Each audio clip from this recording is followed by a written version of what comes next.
Men of Reddit, what do women do that they think is okay, but is actually creepy? Went out with a group of guys last weekend. There were 6 of us, and this random girl started hanging around us like a lost puppy and just wouldn't leave. She was attractive, but so obviously desperate for attention that none of our group of guys really cared to give her any. This girl was just looking at everyone, batting her eyes and trying to hug everyone, but the guys were just pawning her off on each other. Not sure if this is creepy more than pathetic. But if a guy did the same thing, he would be labeled with creepy, so yeah, she was creepy to me. I honestly thought she was trying to sell services or something. The way she was approaching dudes was not freaking normal. Story 2. This might be a cultural thing for Latinos, but there were some weird comments said by female family members to my son when he was a toddler. They would call him my boyfriend and ask for kisses in a very aggressive way. When I changed his diapers, they would stand around and say what translates to English as roughly, "Whose dong is that?" which led me to always change his diaper in a private room.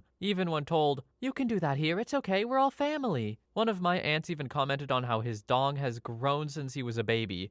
Yeah, his whole body has grown. There's no need to talk about his dong specifically. Step away from my child. I guess this is all done in a cute or innocent way, but I never liked it. OP, I'm with you. That is really weird. If it's like innocent culturally, I don't really care. It doesn't sit right with me. And hey, maybe I'm wrong for that, but making any comments about a baby like that, it just no good, man. Story 3. A few of my relationships have ended because my girlfriends wouldn't talk to me about an issue in our relationship, which is weird because that's supposedly a male trait. I just don't like confrontation. Well, the alternative is that I'm breaking up with you now because you've avoided talking to me about the issue for a few months. Edit. To everyone asking how this is creepy, it's not. I thought it was just a what girls do in a relationship that's annoying type thread. Oops. Story 4. As a gay guy, women seem to think it's okay to touch me in a general way, and sometimes even in a more inappropriate way. Lady, I don't know who you are. I don't care who you are. Sure, we had a nice, brief conversation, but do not touch me. Don't wrap your hands around my legs so you can gawk at the size of my legs. Don't squeeze my pec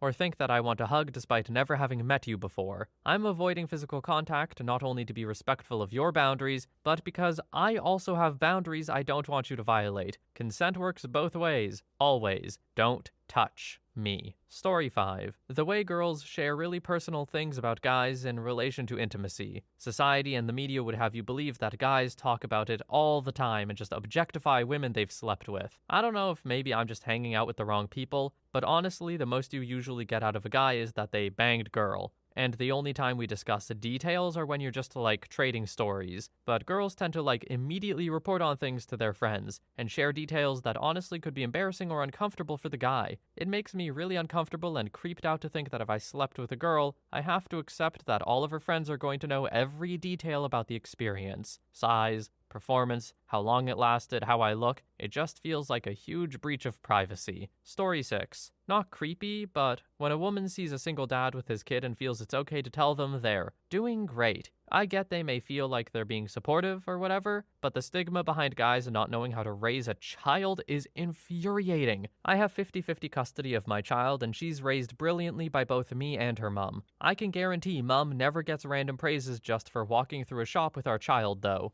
It's not supportive, it's condescending as hell. Please stop. Edit. I've seen a few comments about accepting compliments. My daughter's an absolute delight and always gets genuine compliments from passers-by. These I take with pride and a smile. The problem is from people who approach in shock to see a dad alone with his kid, thinking he's either babysitting or just lost without a woman to tell him how to raise his kid and needs a patronizing pat on the back. Story 7. Honestly, hands down, women who exploit emotions of men. We may not all cry in the movie theater, but we're not incapable of experiencing deep, painful, emotional wounds. In general, it seems to be more acceptable for women to rag on guys for our image, our height, weight, or income, while the flip side being that men cannot criticize women without being a pig. So yeah, women who nitpick guys for superficial reasons are creepy, arrogant, and covered with more red flags than a game of Minesweeper. Story 8. Being addicted to social media. Mostly Instagram. Like the worst one is, my phone is never on silent, and anytime any notification appears, she looks at it no matter what you were talking about. And then even if one has better manners like having the phone on silent and can be without it for the first hour of dinner, dessert comes and I have to go pee. I come back and she's scrolling, commenting, posting, and acts like I'm interested in what someone commented and spends the rest of the night with her phone in her hands. Edit. A lot of people are asking why I think it's creepy, because I find it very, very creepy that I have to compete with 2,000 followers entangled in the lowest possible form of any human relationship for attention when I'm on a date. I find it sad and creepy. Story 9. Okay, so this is something both me and my brother had happened to us. We're both pretty young, around 20, but we were at some parties where people of all ages were around recently. At one party, we had just finished performing with our orchestra, and we were still in our uniforms. Then, when I was getting some beers, some random lady of over 40 said to me, "Would you like to switch clothes? I want to look like I'm in the orchestra." So naturally, I'm like, well, I'd rather not. But she was like, "Oh, please." And she kept on trying to talk to me. In another party, some lady, also over 40, who was really seeking attention, started to hold my brother by the waist. My brother told me he was really weirded out by her. She tried to do this multiple times, even after I lured my brother away by pretending I needed to say something to him.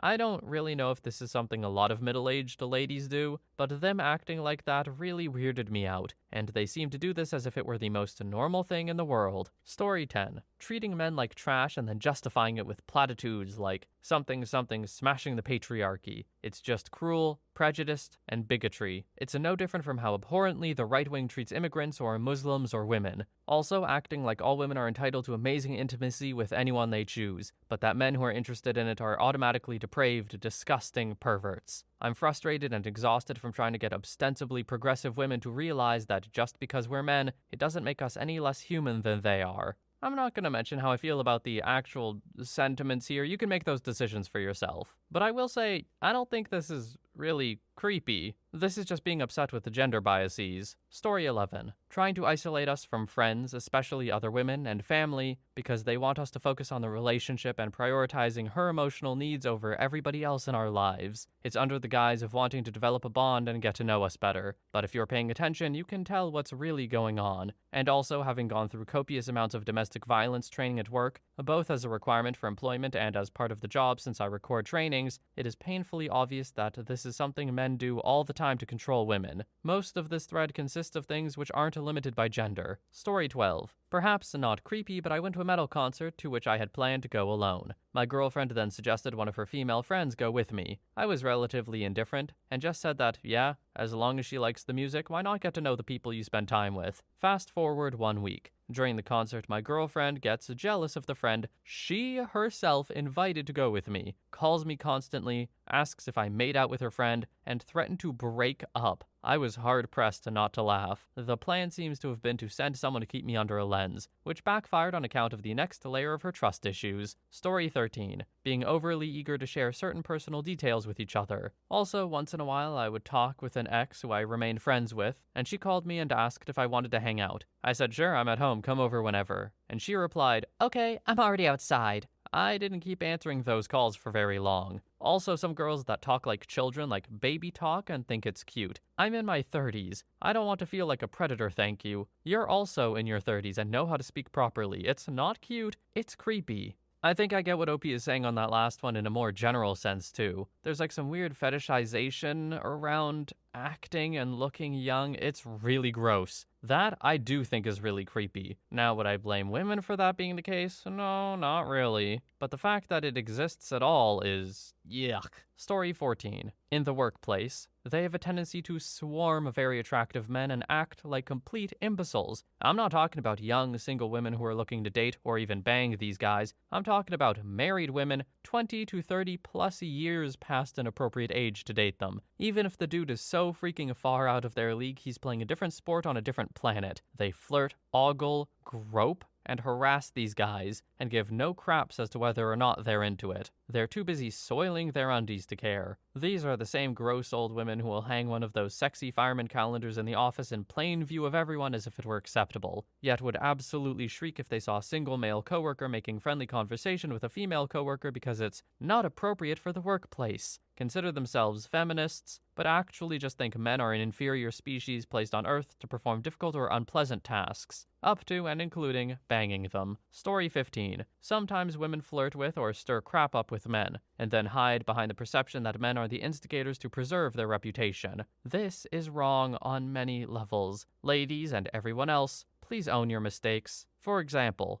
A female friend and colleague of mine got drunk at a work function and got pretty handsy with me, even though we're both in serious, non-open relationships. This was in front of our colleagues, who know our partners and could tell something was wrong even if they didn't know the details. Later, people approached us and insinuated I was acting inappropriately towards her, and she did nothing to correct the misperception. I know that due to the threat of intimate violence, women have it far worse than men in these kinds of situations. Also, I believe that she is a good person who made a mistake and now she's embarrassed and trying to avoid it. But ladies, if you think you might be screwing up a male colleague's work or home situation, sack up and explain to your friends, and other coworkers or even partners if that becomes necessary, that you are the one who screwed up. I shouldn't be left with the decision of trying to decide how to fix your mistake, balancing your privacy against my reputation. What this really boils down to is people just own your mistakes. Don't throw someone under the bus if it's convenient. That stuff sucks. Story 16. Ghosting. If this didn't become mainstream in the dating scene recently, there would be a lot more missing persons reports filed by men who thought their dates literally disappeared without a trace. This is the stuff of 80s horror movies.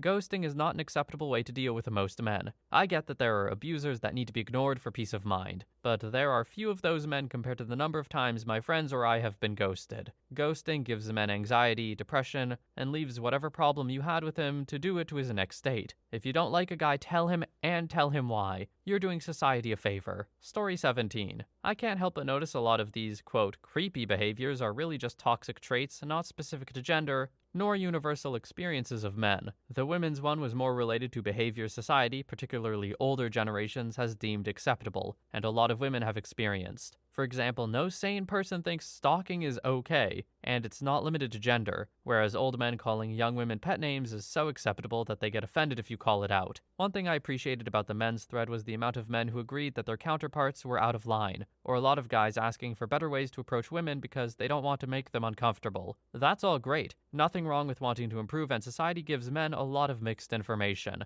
What you don't see here is women going, okay, but how do I not stalk my ex on social media? Because every decent human knows that's unhealthy. Story 18. This isn't necessarily women, and probably just girls my age, but they seem to be so much more focused on looks when thinking about a partner. I'll literally be hanging out with female classmates and they'll just start drooling over some guy who's passing by. And I'm like, hey, you girls actually tried to hit me because I mentioned to my friend that I like butts on girls. Meanwhile, they're saying stuff like, why can't you guys be as hot as him? I don't know, he's 20 years old and goes to the gym a few times a week. I'm 14 and happy if I find time to do sports. I realize this is a bit of a rant, but if teenage girls are going to moan about the fact that guys their age aren't hot enough, they should understand they aren't the cream of the freaking crop either. Story 19. Not really creepy, but when women ask me how I'm doing, I respond generically with, I'm okay or I'm fine. And they react with, just fine? Yes, just fine, Carol. You have 3 other people behind you and I don't want to talk. And yeah, just fine. I'm not clicking my heels while whistling and I'm not plotting to end myself. What's wrong with being just fine? A coworker was the first person to do this and she did it every freaking time. Finally, I had it. Hey OP, how are you? Hey, I'm fine. Just fine? Oh, well I was. I hold a stare for another beat and walk away. Last time she did that. I'm surprised that worked. Story 20. Just because you're good looking doesn't mean I should want you. Telling me I should want to be with you because you're good looking doesn't make me want you. For context, I hold minor celebrity status in my home state. I'm a comedian, and when I go back home, I always do a show because everyone there knows me, so it's always packed. Every time 1 or 2 women throw themselves at me, thinking they can get with the local legend because of their looks. They want to buy me drinks, or they touch my chest and ask me to buy them drinks. They get offended when I won't go for them, even though it's pretty well known now that I'm married. It's disgusting how many times I've heard, I'm way hotter than your wife. That's not the point. Your looks are never the point. I generally don't care much for looks, and I've never had a very high drive anyway. That being said, my wife is beautiful, and there's nothing wrong with our marriage. So I always fail to understand the gall of these women who think they can get in the way of that just because they're hot. You're not special because you're good looking. Story 21. Cell phones. Just like anything related to the cell phone. I've been with more than one girl who insists that no secrets should be kept, and they should have the right to almost literally scour your phone from YouTube videos to text messages to pictures. I've tried once or twice to expect the same in kind, and at least once I was met with, "Don't you trust me?" I don't know if I just have bad taste in women, but that first common thread has been throughout all but 2 of them. And I'm not popular, that's 2 out of 7. Some of them were fine with similar, let's call it what it is, shakedowns, but I never reciprocated because that's absurdly creepy to me. I do think there is a difference between having no privacy, like OP is describing here, and being open and honest with your partner about communications and stuff. Having 5 out of the 7 people you've dated do this, though, OP, I'm wondering what kind of people you're dating. A relationship with that little trust to begin with? It's, on shaky ground, in my opinion. Story 22. Talking about our private, intimate lives with her friends and sisters or even her mother. I don't talk about that crap with my friends or family. Freaking why? Telling me about ex-boyfriends' dongs, telling me about past intimate experiences and promiscuity when I didn't ask, not knowing what privacy is, snooping on computers or phones when I'm not around, expecting a commitment with no commitment from her, being caught in a lie and not being forthcoming, the silent treatment, dancing around the truth and being inconsistent, leaving items in my house or car to mark her territory, insinuating I'm untrustworthy when the woman isn't, aka projection, trying to tell me what to wear. Story 23. These complaints really only apply to straight guys, I think, though I imagine gay men may have it even worse. And not all women act this way, but here's some things I've noticed. The objectification double standard is really annoying. I understand that if a guy is making rude comments about a woman's body, it's socially unacceptable, but it seems to be okay for a woman to objectify a man for his abs, height, dong size, whatever. It gets worse when the dude is treated like some sort of beta for feeling uncomfortable like that. Another is the expectation to sleep with any woman if she wants to sleep with you, but a guy shouldn't have to sleep with someone if he doesn't want to. I'm not sure how true this is around certain communities, but from what I've seen, it's almost mandatory for a guy to always want to bang any woman who isn't unattractive. The rage at men for having expectations about a woman.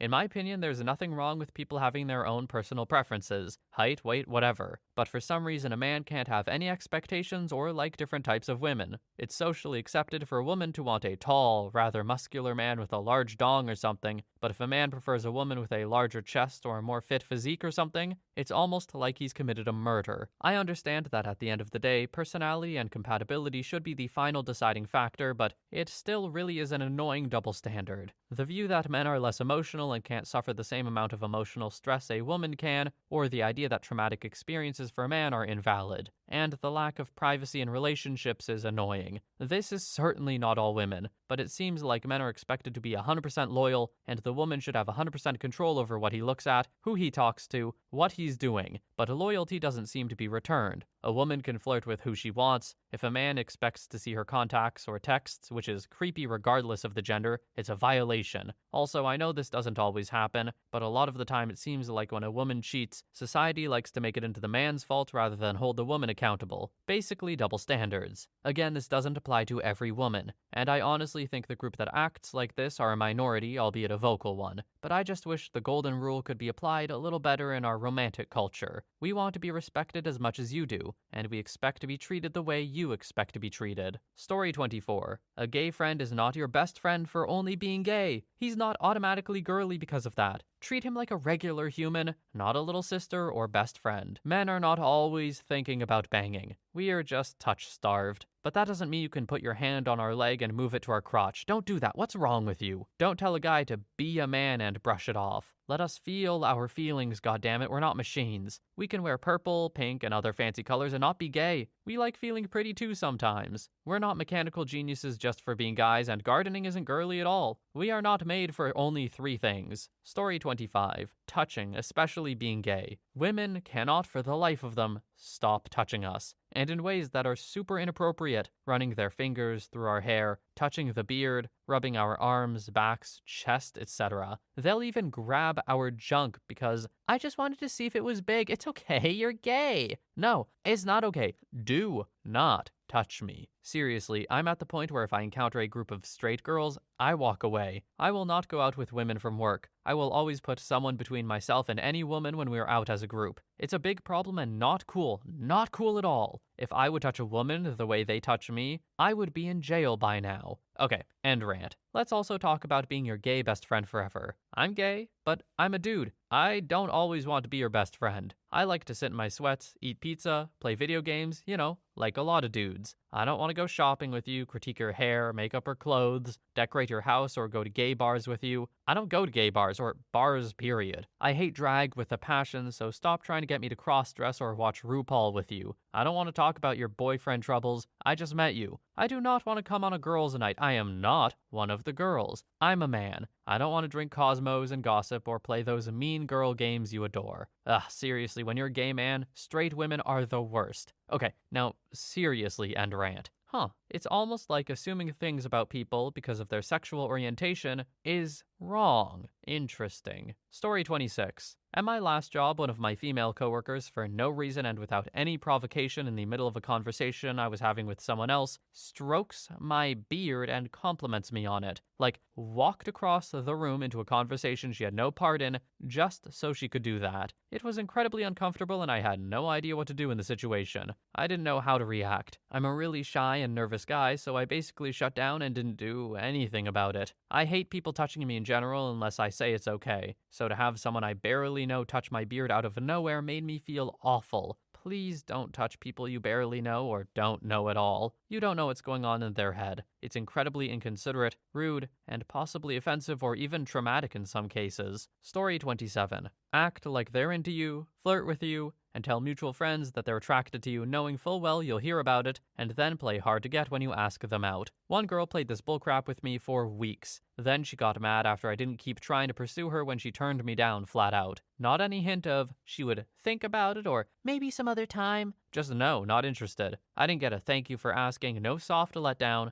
Nothing but no. I stated my case, pointed out all good things we had in common, and asked her if there was a reason why. She said no reason, just not interested. I was pretty upset and confused since we hit it off really well and had a lot in common. Her best friend was married to a work buddy of mine, and his wife even told me she was waiting for me to ask her out. I left the party we were at and didn't bother calling her anymore. I didn't see the point. She said no and left no possible options for anything else. A few weeks go by and I ran into her again. She lays into me for not calling her and told me I should have kept trying. I'm just playing hard to get. I told her, I'm not in junior high school. I don't play mind games. I was an adult, and I didn't appreciate her pulling that crap with me. You were playing impossible to get, not hard to get. No means no, not call me. She told me she really wanted to go out with me, and I greatly enjoyed telling her no, not interested. She left crying her eyes out and acting like it was my fault. Less than a year later, she got married to another work friend of mine. I warned him she would screw with his head, but he didn't care. She turned out to be quite the head case. She wreaked so much hell, hate, and discontent, she cost him his job.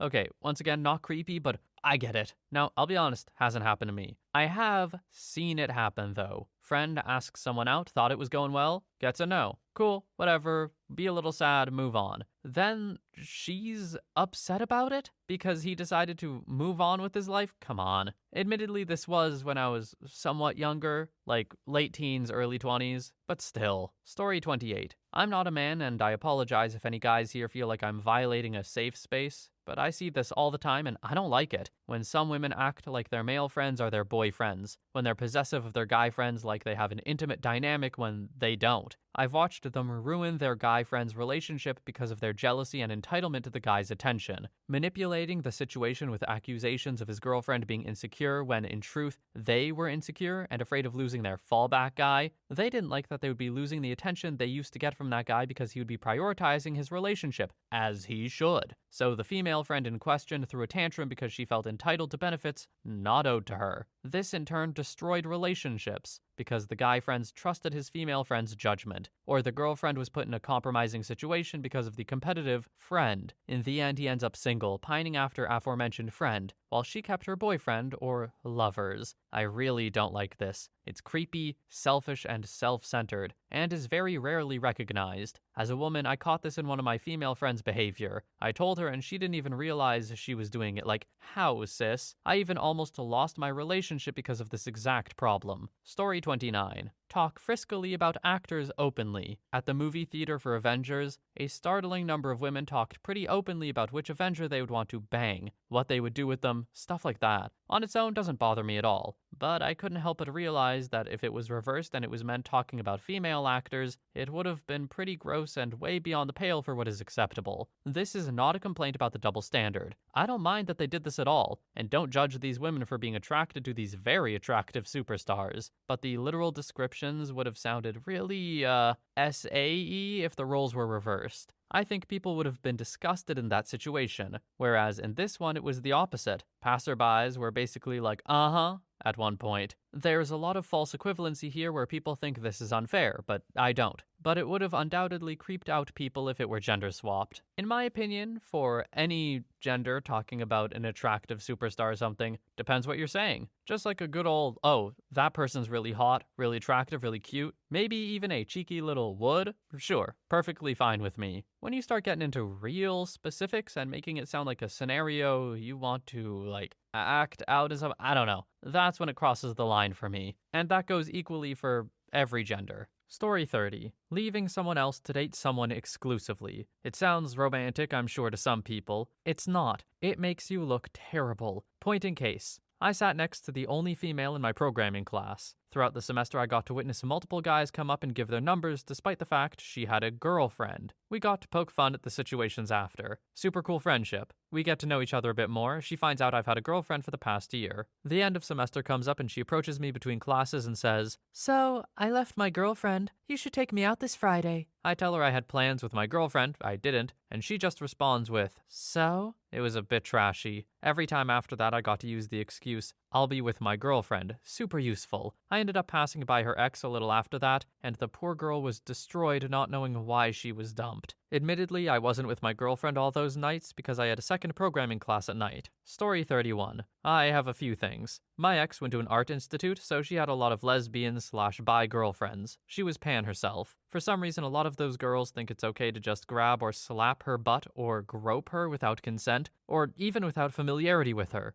just because she's also a girl. She usually just shrugged it off, even if she was uncomfortable with it, because it happened so often. I've also worked in service and sales jobs, most recently as a server. A lot of 40 to 60-year-old women constantly make comments about me to my face that make me uncomfortable as well. Sometimes they feel it's alright to touch my arms or pat my side, and there is absolutely no self-awareness there. I was in a 7-year-long relationship till a little over a year and a half ago. Getting into the dating scene was fine, but I was surprised how many women seem to do exactly what they complain about men doing. Some wouldn't continue talking to me unless I gave them my height. I'm 6'2", so the outcome didn't affect me negatively, but the premise is still kinda crappy. A couple times I was made to feel bad for not wanting to bang on the first couple dates. I even got unsolicited pics, and honestly, not as fun as some guys may think. The main takeaway from this is that people in general can be creepy, but at least I have the physical advantage as a guy, so for me it's less threatening and more so uncomfortable. Still, doesn't make it okay. Story 32. When you've just started dating a girl, and then she tells you when she was telling her guy friend about your new relationship, he said something along the lines of, "He breaks your heart, I'll break his neck." I've heard some variation of this in almost every relationship I've been in, and in every case, the guy who said it hadn't met me. My unorganized thoughts on this. 1. What kind of friend responds to your good news with his contingency plan for if it doesn't work out? Usually one with ulterior motives that extend beyond platonic friendship.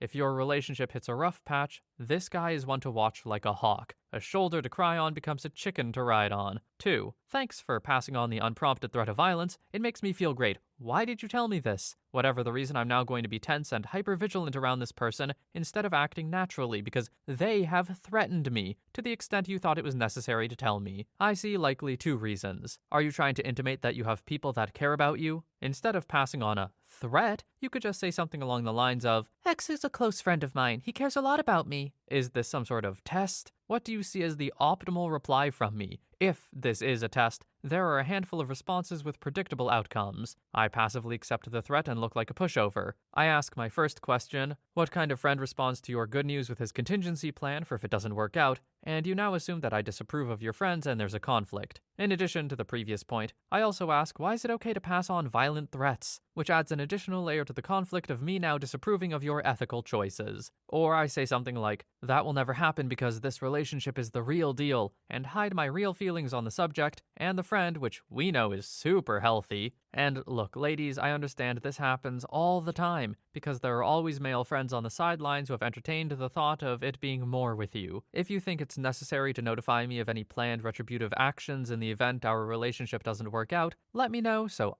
I can leave. That's messed up. If it's one of the aforementioned tests, you're most likely not going to like one of the answers, unless there's some kind of dom sub thing going on, or you're asking me to parrot back a lie which is emotionally manipulative. If it's just an off-the-cuff remark, flip places. Think about how screwed up it would be if I said, my boy Thomas says if he finds out you cheated on me, he'll break your neck. And don't hide behind relationship dynamics. You don't pass threats between your friends, do you? If you've done that thought exercise or don't want my first interactions with your friend to be awkward, maybe keep it to yourself. Story 33. So many women will date multiple dudes at once, and when caught, they try to badmouth the dude. Recently, I matched with this woman, and when looking through her Instagram, she had pics with this dude all over her page. I messaged the dude and find out, yup, she's cheating on him. Her response was, oh my god, how could you? He's verbally abusive and this and that. Okay, so you still continue to date him and post about how much you love him, yet still want to bang other dudes? Creepy. Very creepy. All I'm saying is always stay protected, my friends, men and women. It's creepy how someone can dig a deeper hole after being caught. Story 34. Not all men are always willing. Sure, some men enjoy being approached, but not all boys are frisky bastards waiting for it. Always check for body language if he is comfortable with being touched.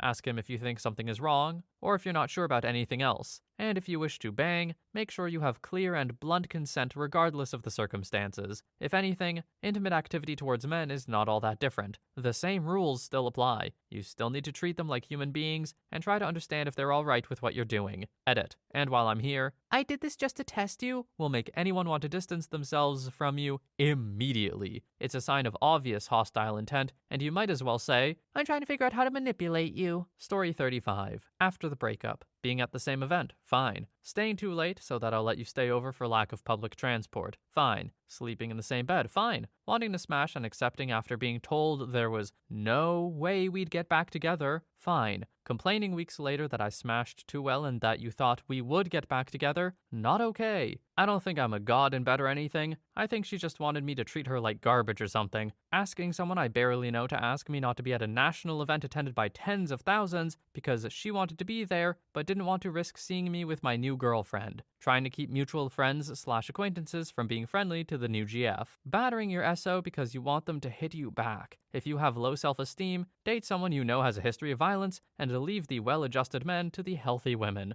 Okay, just right out the gate. OP, I agree. This woman you're talking about, there's some stuff going on. Some therapy type stuff for sure. However, I will say, maybe don't sleep in the same bed. You're not necessarily leading her on, but you have to set boundaries after a breakup. It's weird because, yeah, I do believe that the other person should be able to set healthy boundaries for themselves, but at the same time, if you're 99% sure that what you're doing is just going to hurt them in some way or really mess with their head, maybe just don't do it, even if they say they can take it. After breakups, people aren't the most rational. Don't get me wrong though, her asking to smash after all that, that's on her. Crazy. Shouldn't have done that. Story 36. Creepy is a strong word, but squeezing strangers' biceps and butts in a crowded place when squishing between people. This doesn't happen that much now that I don't go to college bars, and I'm not going to lie, I do get a little bit of pride when a girl tries to sneakily squeeze my arm, but can't get her hand halfway around my bicep. But still, you're feeling up strangers in a public place. If the roles were reversed, I would get arrested. And if it was a guy doing the squeezing, I'd probably clock them in the jaw if they didn't cut it out. One time I was leaning over at a bar and someone grabbed a full handful of my lower cheeks. I turn around and it's a pair of middle-aged moms having a girls' night out. The screwy thing was what looked like one of their husbands was there, and he just shrugged oh, sorry, but what can you do? Story 37. I saw a Reddit post recently where a guy walked up to a girl at a bar to hit on her and she just said no thank you, but here's my friend hit on her instead. Just that sense, really. The fact that a lot of women treat men like their emotions aren't real or don't count. Like a guy asking you out must by definition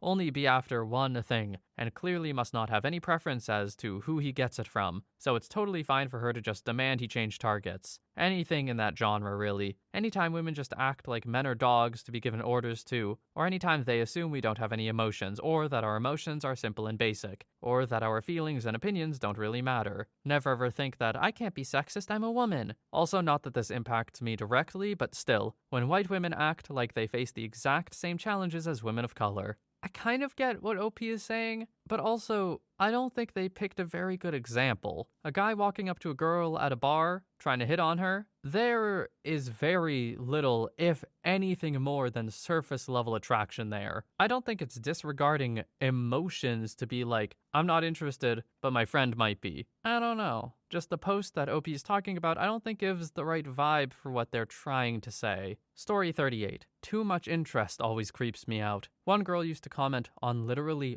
all of my pictures on Instagram with handsome and some hearts, to the point my friends, family, and coworkers were asking me about this girl because they've never met her, and hey, neither had I. This other girl worked at an insurance company. She once texted me something like, "You drove by, didn't even wave at me." And I was like, sorry, didn't see you. Are you sure it was me though? And she literally answered with my license plate and said, "Isn't this yours? I've got it memorized by now. It was you." She would drive by my street to see if my car was at the door and ask me out for coffee if I was home. I was really interested in her. She was beautiful, smart, and ambitious. I just love that in a woman. But all those red flags and my fear of commitment made me back out. Thinking back, she was probably the kind of girl that would stab me in the middle of the night. I'm glad I noped out of there. Story 39. Super aggressive flirting / touching. There's a woman who frequents the restaurant my colleagues and I go to for lunch about once a week. She's obviously an alcoholic, as she's there literally every time we go and always stumbling around. Even though my buddy and I are married and she knows this as we've told her, she'll come over to our booth, sit herself down, and start hanging off either of us and start touching us and offering to take us home with her. She isn't bad looking, but as I said, we're both married and have both told her on several occasions to please stop. But since we're dudes, the bartenders think it's fine or wanted and that we're joking about not wanting it.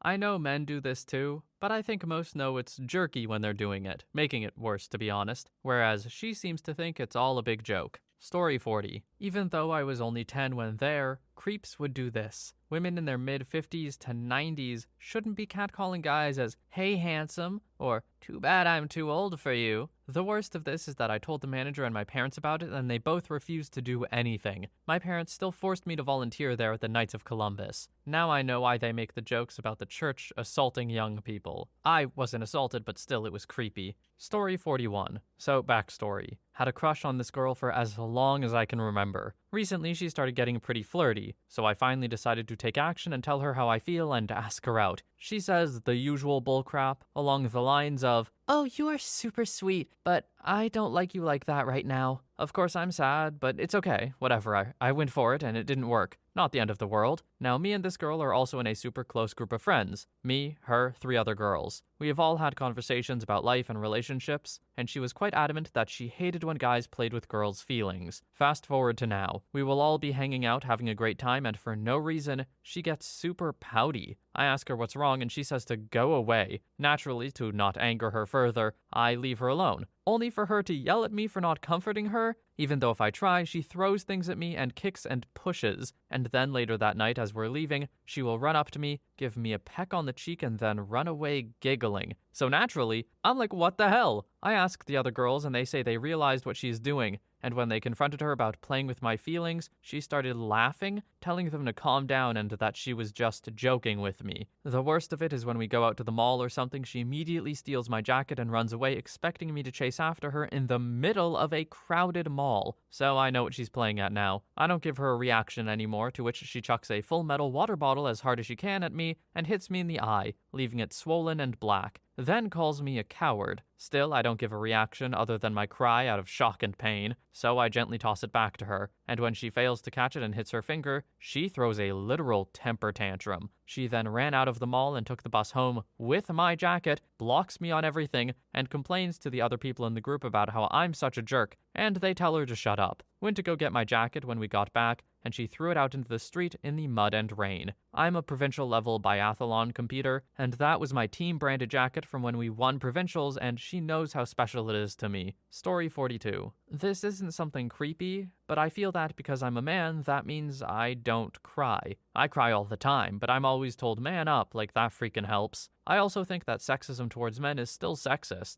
Just because a few white males don't like you doesn't mean you can attack me for it. If a black person said they hated white people or a gay woman said they don't like straights, you aren't standing up, but rather moving the issue to someone else who may have no part in your problems. But when women say they don't like straight white males or men in general, it's still sexist, and yet no one thinks that's wrong. Let's put it this way. If someone robbed you, would you rob others to stand up for criminals that rob people? Story 44. Dunno if creepy is the right word, but women often show off any romantic gesture on my part to all their friends like it's some kind of trophy. For example, I was dating a girl and keeping a journal at the time. I shared a few entries with her and she asked to borrow it. I stupidly agreed because I really liked her. Then, later that day, she had told me she read them to a bunch of her friends in the band. I was really embarrassed, but didn't feel like I could say anything about it. I think people, including the women themselves, often assume that women are naturally more empathetic and always thinking about other people's feelings. In my experience, that's not the case. Many women don't even try to understand the perspective and feelings of men,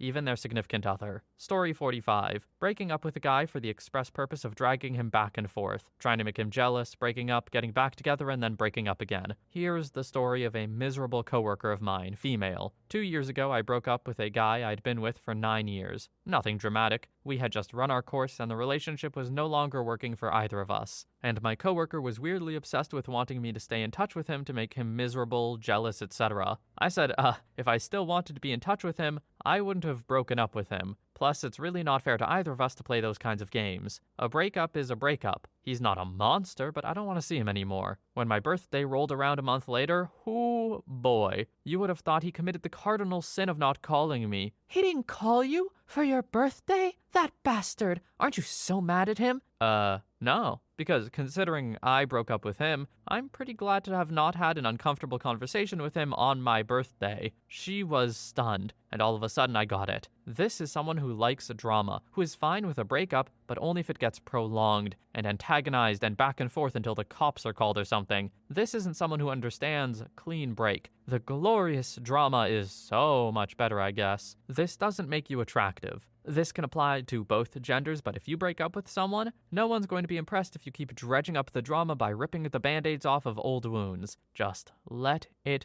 go if it's not meant to be. Story 46. I work in the nightlife scene as security and am happily engaged. I try not to show interest in girls when they make subtle or obvious advances, and just walk away from the situation. When I'm waved down thinking there's an issue just to be told, I would freaking destroy you in bed, or coming up to me grabbing my arm, laughing, telling me I'm cute, I get triggered to no extent. I'm working. I'm here for extra cash because I don't drink on the weekends and can handle physical and verbal altercations well. Do not have my coworker call me over the radio to leave my post for the front door just to whisper in my ear and grab my junk. I severely appreciate girls who do not make physical advances and appropriately tell me they think I'm attractive. I will thank them and apologize, saying I'm engaged but flattered. 100% of the time, they leave happy instead of being offended when I say ew if they become physical or vulgar. Any kind of drunk person is just the worst for boundaries. Or they can be, at least. I can only imagine being a bouncer, you meet a lot of the type who don't understand boundaries when they're drunk. Yeah, it's definitely creepy. Story 47. Be rather secretive about things that males probably wouldn't be that level of secretive about. It may just be female things like tampons, periods, makeup, accessories, etc., and not really interesting things to us males, but the combined secretive aura makes femininity so elusive.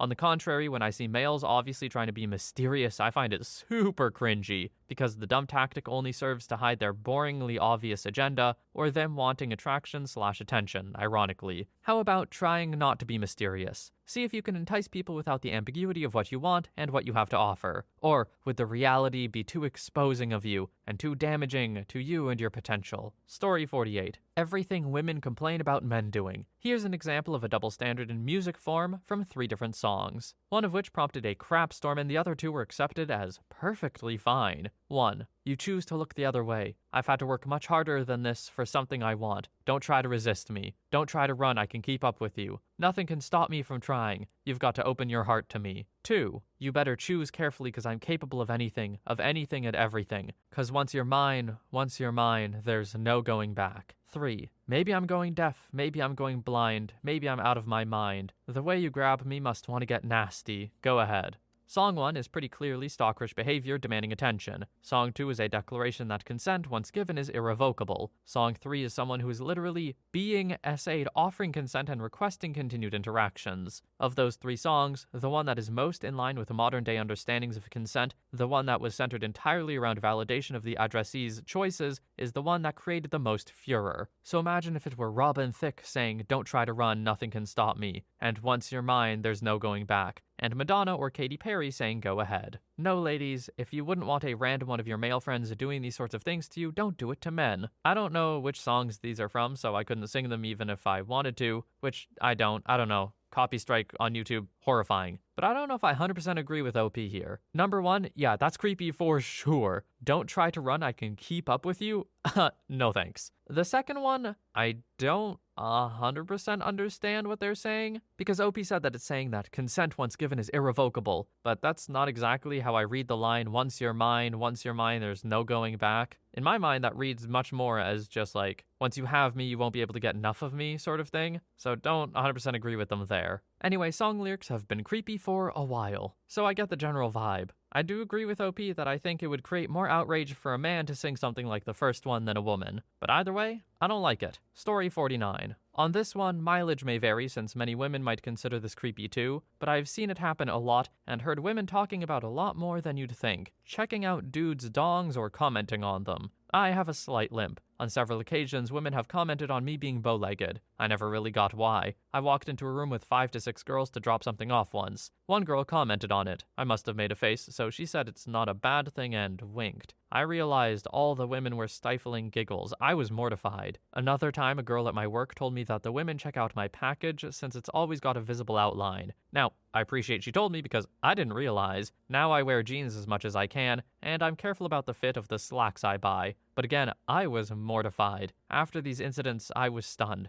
So I asked female friends if this was common or if I was just around ratchet women. They said it's more common than you think. I've also overheard women talking about dongs and dong sizes quite a few times since. P.S. I'm not packing, and I don't believe I am. This is not a bragging comment. Limp is due to massive thighs from lifting/being fat. Dong outline is just from slacks that fit awkwardly. Story 50. I'm male. When I was 15, I went to a concert in a bigger city with my friends. We were really excited to see this band, so we showed up hours before the show, got in right when the doors opened, and planted ourselves in front of the stage. We stayed there the whole time as the venue filled up, defending our spot by staunchly standing next to each other and holding on to the stage. About 3 minutes into the band's set, I felt someone grab my butt. I was pretty weirded out and annoyed, so I turned around to tell whoever it was to leave me alone. Even though it was so loud, there's no way anyone would have been able to speak. Turned out it was this lady, probably in her late 30s, early 40s, pretty attractive. I don't know if she was more surprised that she had just groped a kid's butt, or with the super annoyed, seriously look I had on my face. She was clearly embarrassed. I just turned around and went back to enjoying the music. The strangest thing to me still is the idea that grabbing a person's butt would get them to acquiesce and give up their spot at a concert. Story 51. 1.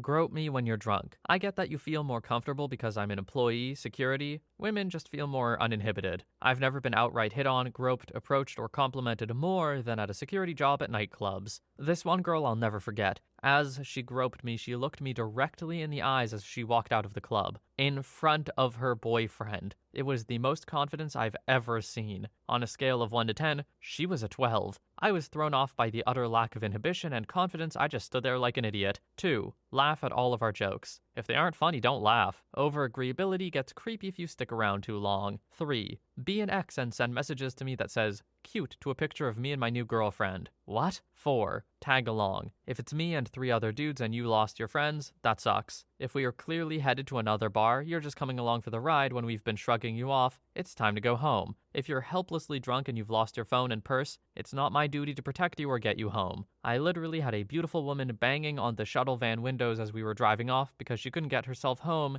in her early 30s. Story 52. Scrolling through my phone as much as possible and looking at flirt chats that were 2+ years ago and then talking crap about it. Trying to get free drinks. Expecting the men to do nearly everything first. Wanting men to pay the bills. When the girl wants half your shirts. Thinking that every girl you talk with, even if it's family or old classmates or friends, coworkers, is something like flirting. Pretending that everything is alright and then complaining about something or wanting you to ask so many times if something is alright before they give you an honest answer. Also creepy if a girl wants to give you her number but minutes later gives it to many other guys too. Don't get me wrong, life without women would be so bad. We're glad to have you. Story 53. Not a guy, but I had a friend who went through quite the frisky freshman year of high school last year. Broke the friendship off with her because of this and another issue, but apparently according to what our mutual friend told me, she would actually grope guys through their pants in class sometimes. One that was a really big red flag to me was that she sat down in a guy's lap when they were having class in a computer lab and basically groped him the same way, even though the guy looked uncomfortable. Even worse was that their friend group just let her, never said a thing.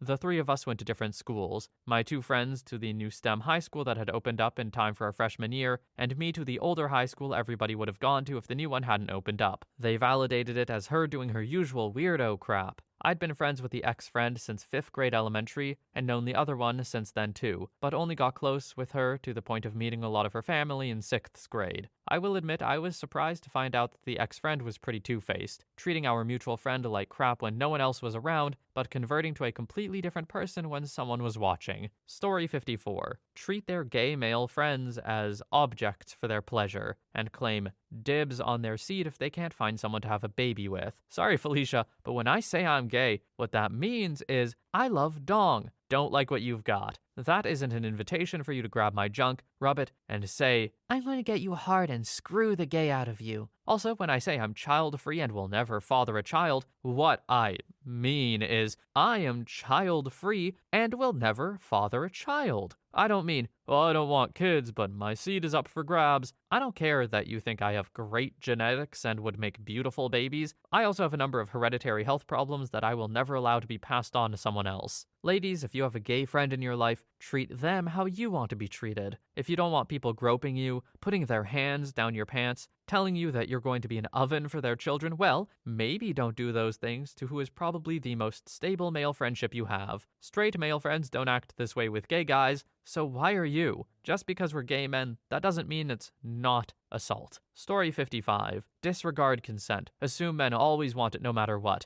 Guess what? We don't. Grabbing a guy's crotch, especially in public and surrounded by friends. No, that's not flirting. It's embarrassing, especially since we're not allowed to reject you physically for fear of being the bad guy. Ignoring personal bubbles and boundaries in general. Listen, I get you think you're being cute, but personal space is necessary. Hitting, pinching, scratching, etc. because men are strong and don't feel pain or whatever. Surprise! Yeah, we feel pain, and it hurts. But we're not allowed to say anything or do anything because, again, we would end up being the bad guy, so we just have to take it. And send intimate photos of me to your friends without prior consent. Glad you're proud or whatever, but that's supposed to be private. That last one actually bothers me specifically. I've been at parties before, one in particular that I'm thinking of, where one of my woman friends was hanging out with some other people and showing them pics of her, well, exes at that point, but I don't think it matters, dong. What an insane, disgusting breach of privacy, which has, I don't know, set a really bad precedent in my mind. That's gross behavior, man. Story 56. Snooping on my phone, PC, or stalking over social media.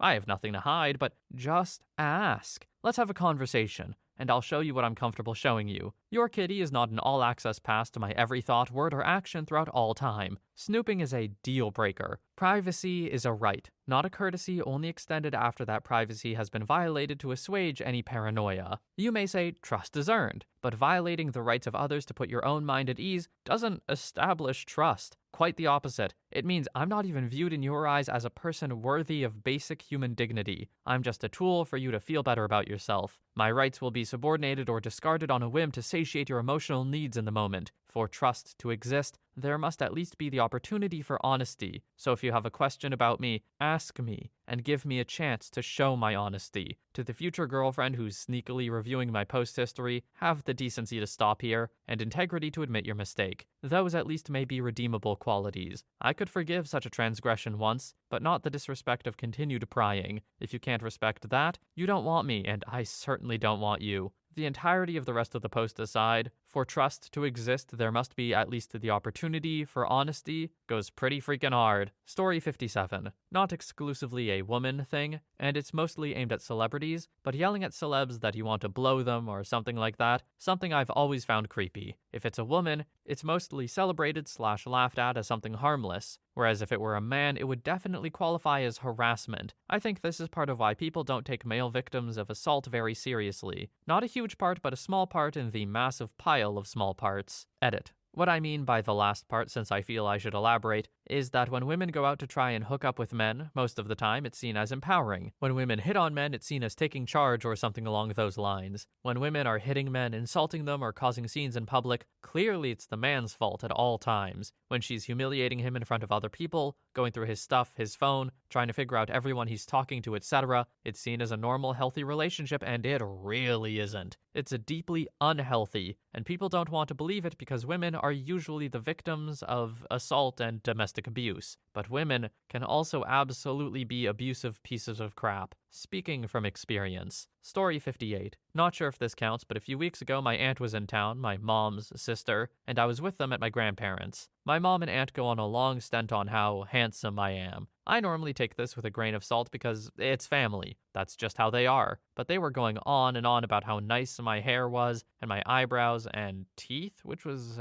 okay. But then she starts talking about how my beard looks sexy, and my jawline is good looking, and how I have perfect lips. I kid you not, they start talking about my lips for minutes straight, about how they're a perfect combo of my mom and my dad's lips. Not too small, not too big. I was so uncomfortable. I'm 25 years old and I've never felt so belittled and almost harassed. Ever since then, I've been thinking about this exact question. A dad or uncle could never say that about their daughter or niece without getting weird looks or being called pervs or inappropriate. Sure, they'd say, oh, she's beautiful, but going into detail about body parts and calling them sexy and attractive is crossing the line for men. Granted, I don't think I'd feel comfortable saying that stuff about anyone other than a significant other. Am I alone on this? Or is it true that women can say some really creepy stuff about their kids or even other kids and it's okay, but it wouldn't be for men? I personally don't think either side should because it feels super inappropriate and uncomfortable no matter what. Story 59. Sure, this has been said, but harassment, groping, inappropriate touching, etc. Not one to play the if blank can do it, why can't blank card, but the amount of times at concerts or bars / crowded places where women have been trying to get past me and will literally rub my abs or arms, whatever, and say, excuse me, and smile like it's okay, is uncountable. Like, no, I didn't want to be touched by you. Who are you? Also, I think just the fact that this came to mind probably highlights how much worse the problem is with men. I can hear women now thinking, oh wow, boohoo, welcome to my life, and I totally agree. I and other men are ignorant on this, and I admit it. Story 60. Just to establish credibility here, I'm a moderately attractive male who was raised primarily by my mother, along with two sisters who are about my age who I talked to about anything and everything. I know kinda, sorta, how females act around guys they like. Not an expert, but definitely knowledgeable. Stuff that is insane / creepy. Mostly social media related. Adding your crush to a private story on Snapchat that looks like it's dedicated to your close friends so you can tell him stuff without actually being straightforward about it. It's easy to spot and creepy. Checking his location on Snapchat to see when it last updated to find out if he ignored your snap message. Screenshots of conversations we've had that you sent your girlfriends to get self-appraisals of. Getting upset about your crush not responding to text messages right away, especially when they're in class. Asking for opinions about your friend's attractiveness to see if they're going to find a way to call you pretty. One time, a girl went through my recently played artists on Spotify and acted like she was also a fan of an obscure artist I only listened to once. When I asked her what her opinion was on him, it was clear she was lying. In summary, love will make you crazy, and that's good and bad. Most of the time, not being straightforward with the guy you like will make you the psychotic, creepy kind of crazy. Story 61. I'm a relatively good looking person, and a lot of girls growing up would just kind of assume I would be into them if they flirted with me. They made this image of me in their minds that they liked, but it wasn't the real me. The excessive hints and comments to try and convince me to ask them out weren't appreciated. I could tell behind the words that it wasn't the real me they liked. It was just my appearance and the fact that I treated them like people. I was put in a lot of awkward situations growing up because of it. Guys aren't one massive cohort of same-minded people. We're all unique, and I really wish we would be treated that way. I got married a year ago, and my wife is so much better than I could ever deserve. She sees me for me, and I see her for her. Story 62. Not creepy per se, but needs to stop. Taking advantage of a guy who offers to help, and then acting crazy when he calls you out on it. Had a chick who was clearly upset about something, and I was asking if she was okay. Her friends clearly were done with her at the end of the night. I should have taken that as a red flag and ran, but I didn't. And I asked if she wanted to get something to eat at the taco truck to lift her spirits a little. She accepted, and I got her whatever she wanted, which was only $5. After we finished eating, I called for an Uber and she jumped in with me. I looked at her and said, you're not coming home with me. She said that it was fine and that she would take a ride to her place. She did not live on the way or near me, but way far away, so I told her to get out and call her own Uber. She berated me and called me a jerk and all kinds of things in front of the driver. Thankfully, the driver had my back and told her to get out, otherwise they were going to call the cops. To me, that's cold-hearted manipulation. Absolutely manipulation, OP. And entitlement, too. I would not love if someone who I didn't know just hopped in the Uber with me, assuming I would pay their fare. I think I would just be in disbelief. Story 63. A lot of women are idiots, and I'm a woman. I've mostly male friends, more so than female. I have 4 brothers and grew up in a male-oriented house. No, I'm not a lesbian. I'm married to a wonderful man. But most of my female friendships have ended due to all the screwed up attitudes they had, and how it seems they can say and do whatever they like and expect no consequences. The backbiting and lying was the worst. But when my friend of 14 years made a move on my husband, even though she used the drunk excuse, that was it. I was done with female friends. My best friend that is female is my mum, and all my closest friends are male. So believe me, I get it when women act and pretend the way they do about crap. I'm very straightforward, so most women hate that. You guys just need to find a woman who is a lot like you in hobbies and your own personality rather than anything else. Story 64.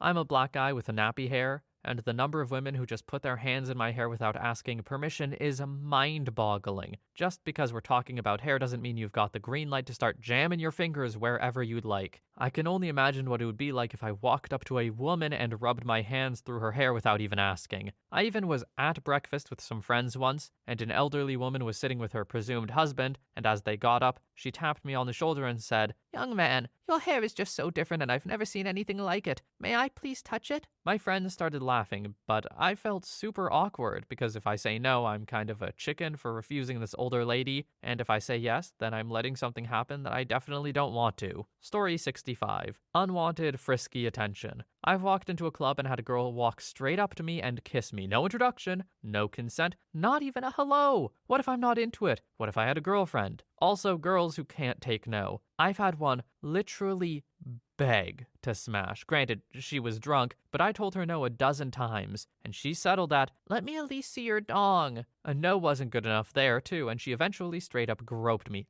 Actually grabbed and squeezed my crap. I told her, but she can go the rest of the way home herself, and left her on the side of the road. Only like a 7-minute walk from her home, don't worry. Other stories as well, but you get it. Story 66. There was this woman who was rather intense, asking me if I was an offender, because I have no personal pictures on social media and only use this and Facebook. Also, lots of women I meet seem to think it's okay to deal in ultimatums. Lots of women have too much of a bond with their mothers. It screwed me up that after solving an issue with my former girlfriend, the first thing she said to me after we met was, "My mother said you did what you had to do." I almost broke up with her right there, and I should've. Weird revenges, too. When you get honestly hurt because something you did upset her for X reason, I mean, I get it, sorry, but this thing you did was purposefully done. But to be honest, I don't think any of these are woman behaviors. Some men are also like this. Story 67. following me to classes, forcing hugs and snuggles on me in class despite me telling you I don't like you like that, sitting at my feet in class and refusing to leave, going to my classes and not leaving so you're late for your own classes,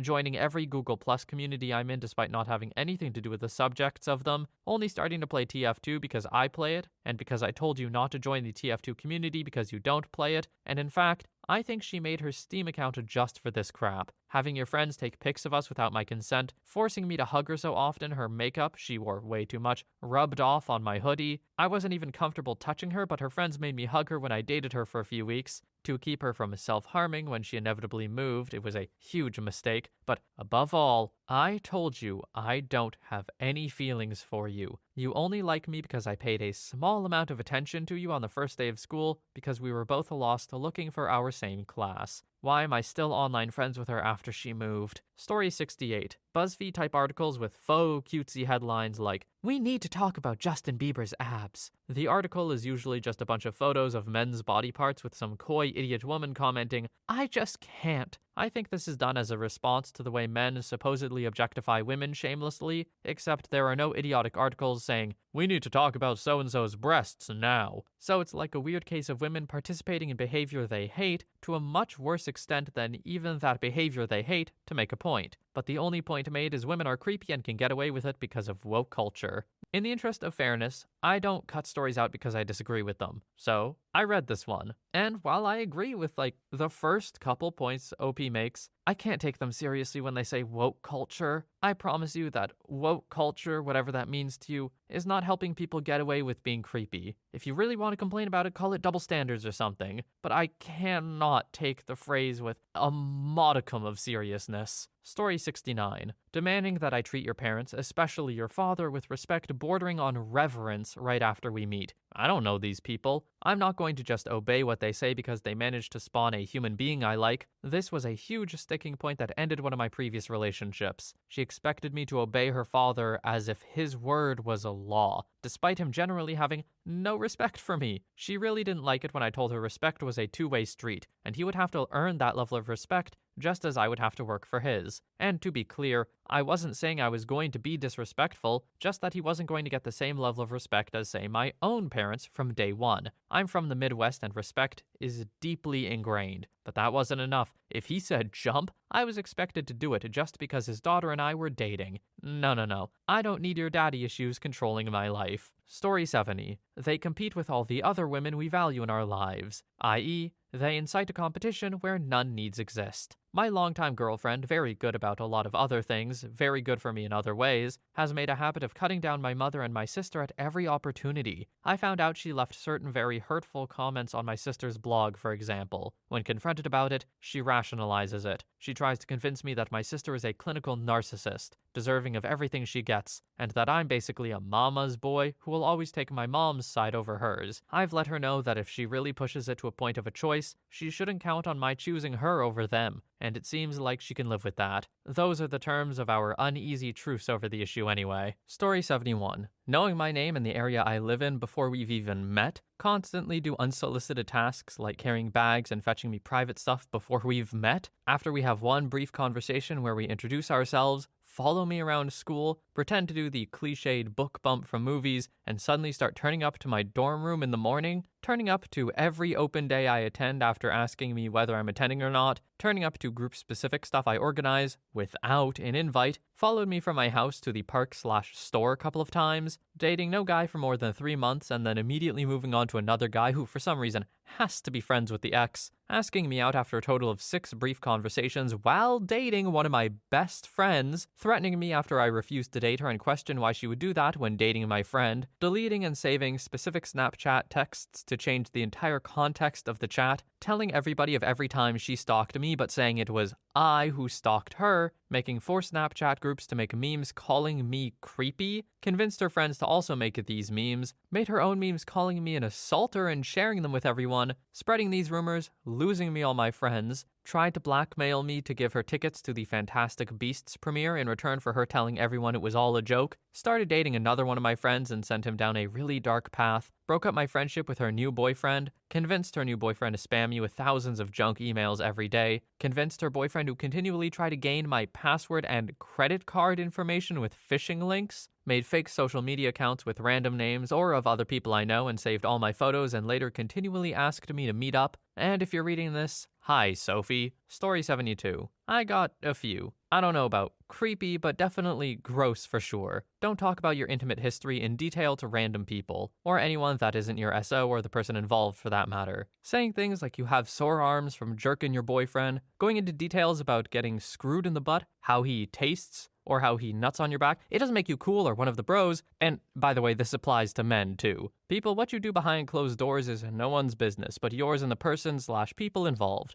Second, vetting a date. Girls have told me they do extensive research on people they're going to go on a date with, scour all their socials looking for any info they can on you. This is extremely creepy and ranges into psychopath territory. If you do this, stop. If I know or find out you do this, I'll cancel the date immediately and probably never speak to you again. Third, this one is gym specific and I guess only kind of creepy. Crowding around a man and literally watching him work out while you try and be discreet by half working out yourself. I'm aware men do this too, by the way. I get you're trying to get him to notice you, but seriously, just say hi. It's sort of weird going to my gym now because this happens so often. I kid you not, every day. More often than not, you just end up getting in my way. But I guess if I'm being honest, on the flip side, I am kind of flattered by it too, so it's a mixed bag. But all in all, it's kind of annoying. I'm sure I've got more, but these are the ones I could pull off the top of my head. Story 73. I've said it before and I'll say it again. Harassment of person and property. I've had guys and girls, especially young girls who think they're the crap because they peaked in high school and I'm somewhat non-descriptive in appearance, try to sit on my freaking bike and do other stupid crap. Then when I come at them upset, they go, "Didn't you buy for attention?"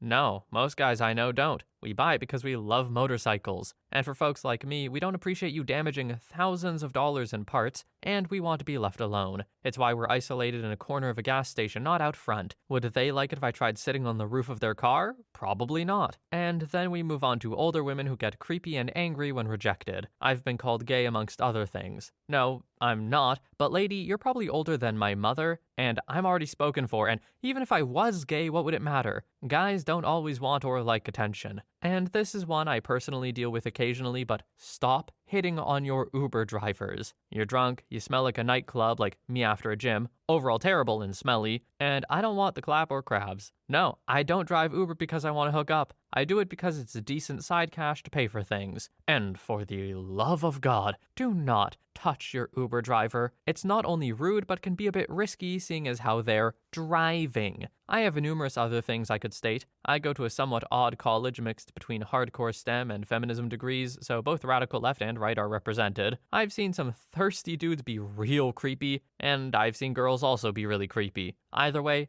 none of it amuses me. Story 75. Saw this when I was on Tinder a year back, but a lot of women had stuff in their profiles about going on a hike or on the river for a first date, and it kinda creeped me out. It's really dangerous for them, obviously, but it's dangerous for guys too because you have no witnesses. If you get back and they say something crazy about you, you have nothing to defend yourself with. My dad ran into a similar problem a lot as a doctor for urgent care. He had a policy that he would not ever be alone in the same room as a female patient. This meant he would sometimes have to wait a bit for another colleague to show up. A lot of patients would say something to the effect of, "Look, I know you're not going to do anything inappropriate, you're a doctor." And he would have to explain that the policy was not just to keep them safe from him, it was to keep him safe from them. Story 76. In general, I think younger women experience creepiness on a regular enough basis to know where boundaries are. Generally. And they tend not to be creepy towards guys because they're too busy being creeped on by guys. I've had many women in their 20s be too touchy-feely as strangers in a bar or whatever, but usually they stop once they sense it's making me uncomfortable. However, older women seem to forget what being creepy is in my experience. When I was between 14 and 24, my mom's friends would flirt with and grope me. I'd be clearly uncomfortable, but they'd increase when they saw it. They would tell my mom what things they wanted to do to me. Some even asked for permission to, quote, rock my world, or show me what an experienced woman knows. I was 16. Older women and cougars are super creepy, at least to me, because my entire life growing up was getting weird attention, propositions, and touches from them, and insanely confused about girls my own age that seemed to not be interested in me in the slightest. In fact, I can recall an instance when I was 14 or 15 when a girl I had a crush on made fun of me for my acne. She followed it up by saying, I don't know why I'm saying this. My mom says you're going to be super hot once it clears up and that if I don't talk to you, she will. My self-esteem couldn't take it at that age. First of all, OP, you sound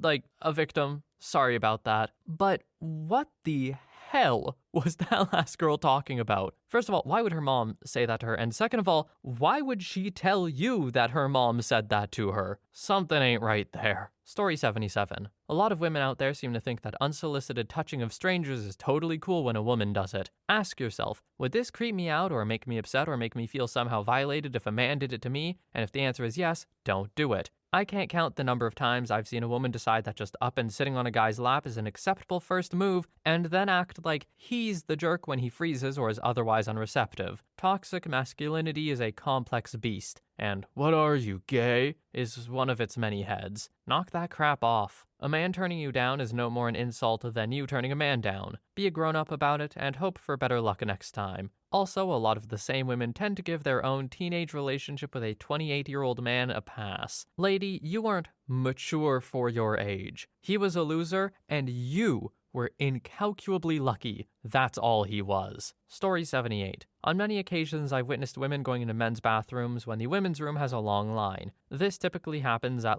big concerts and stuff. This is mostly low-level creepy, but definitely obnoxious. They feel entitled to casually invade men's privacy. I've also witnessed or at least seen evidence of women taking photos in men's rooms because they think it's funny they're in there. Absolutely creepy and not okay. One time in college, I took my wallet out of my pocket and set it on the back of a toilet for some reason I can't remember. When I exited the stall, I forgot it in there briefly, and 2 women rushed in the stall. The women's room was broken or something, and the bathroom was mobbed because of a festival. I didn't have the nerve to say anything, and ironically, I didn't want to invade their privacy or creep them out by stopping them. Well, I'm pretty sure they stole $40 out of my wallet. I wasn't certain, though, and I definitely didn't have the nerve to chase them down and accost them about it. Story 79. I don't have, quote, the problem of getting harassed by a woman. I'm ugly, i.e. average, but I'm creeped out by females very often. I don't know where to start. When everyone will take her side because I'm a man, that's how I lost custody of my kid. When they're reckless with the dangerous people / situations to show me how to, quote, be a man. When they test your temper every day, receiving insults included. When you have to make clear whatever you're referring to is not frisky in any way because you'll be labeled as a creep. When you somehow have to make clear you're not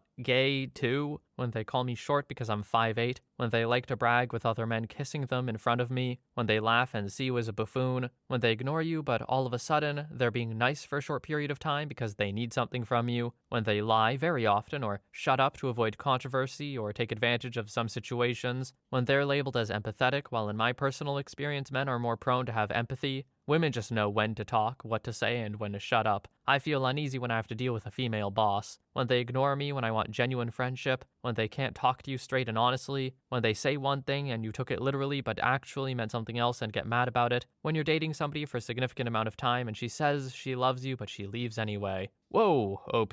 Might I recommend therapy? It sounds like a lot has happened, and I'm not going to pretend I know anything and say it's your fault or whatever, but I do think you might have some issues to work out, brother. I hope you find that peace. Story 80. Was at a sports bar with friends. It was empty when we first got there, and the waitress was way too casual with conversation and, quote, joking about people's drink choices. Fast forward and Sunday football games are on, and the bar is getting slammed. She decides to ignore us. We eventually get her attention and ask if it would be easier on her for us to buy pitchers of beer. She obviously said yes. Fast forward more and it's slowed down and she's back to her casual convo. She's behind me clearing the table behind us and she slaps the back of my head out of nowhere pretty damn hard. She made some random comment about how she just needed to let out some frustration. My friend, a woman, says, "She likes you. I'm 33 and don't need to be hit in the back of the head for someone to flirt with me. Nor do I need the same friend 5 minutes later making the conversation about equality when I'm sure I'd been thrown out or arrested if I hit the waitress in the back of the head." Story 81. I've got a couple. I don't know if it's because my wife is almost 10 years younger and it's a generational thing or what, but her and all of her friends have two Instagrams. Their, quote, Rinsta for their close friends and family, a real Insta, and a Finsta, fake, for casual friends and acquaintances. What the hell? They tell me I'm weird because I can compartmentalize my emotions, but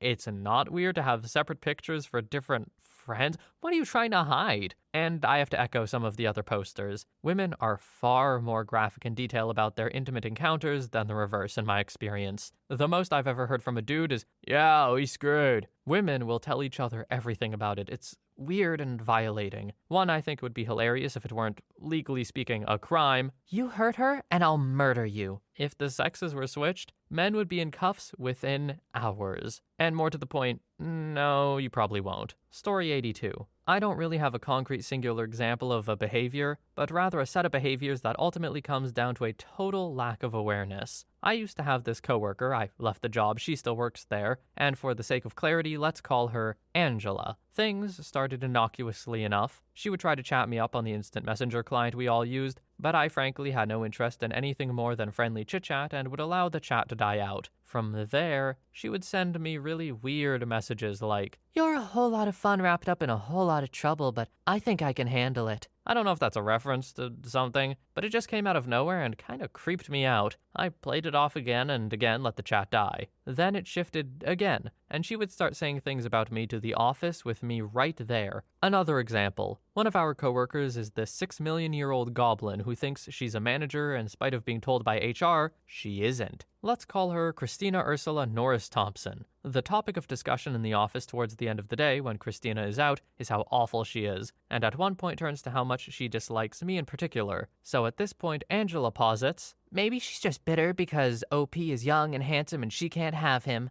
putting me on the spot in front of everybody. Now, I'm not a great-looking guy, so there's a part of me that is somewhat flattered that anyone finds me attractive whether I reciprocate it or not. But that is not the way to go about it. This definitely wasn't an everyday occurrence, but after a while it stopped. I was told by one of my friends that she said to him, OP doesn't seem to like me that much and I don't know why. Either way, glad to be gone. Story 83. Keeping active dating apps like Tinder deleted but still active. I was actually dumped just after a several-month relationship where I gave my all to her and even sold clothes and my nice shoes to have money to go see her. I lost my job. After being fired from my newest job, sickness, she decided that was the day to end it because she had too much stress in her life, me being the biggest one. Definitely not her toxic friends, her overbearing mother, her unbelievably specific and rigorous teaching routine, or her very bad and toxic workplace. I had a friend send me a screenshot of it, but apparently her Tinder was active 4 days after the split. 1 minute was, I love you, I'll be here forever. And after a 2-hour nap, it was, I can't do this anymore, goodbye. Personally, I think anyone that's in a relationship and still has those apps are just biding their time to find the lowest moment in their partner's life to rip out their heart and leave. Story 84. Obviously, not all women are the same, but here's some traits some share that make me nuts. Announcing they have a boyfriend when even the smallest kindness is shown to them. Holds door at the gas station. Thanks, but I have a boyfriend. Come off it. My wife and kids went in ahead of me and you're 15 years younger. Stop it. Over tease with no intent. Now, this isn't going to be a defense of any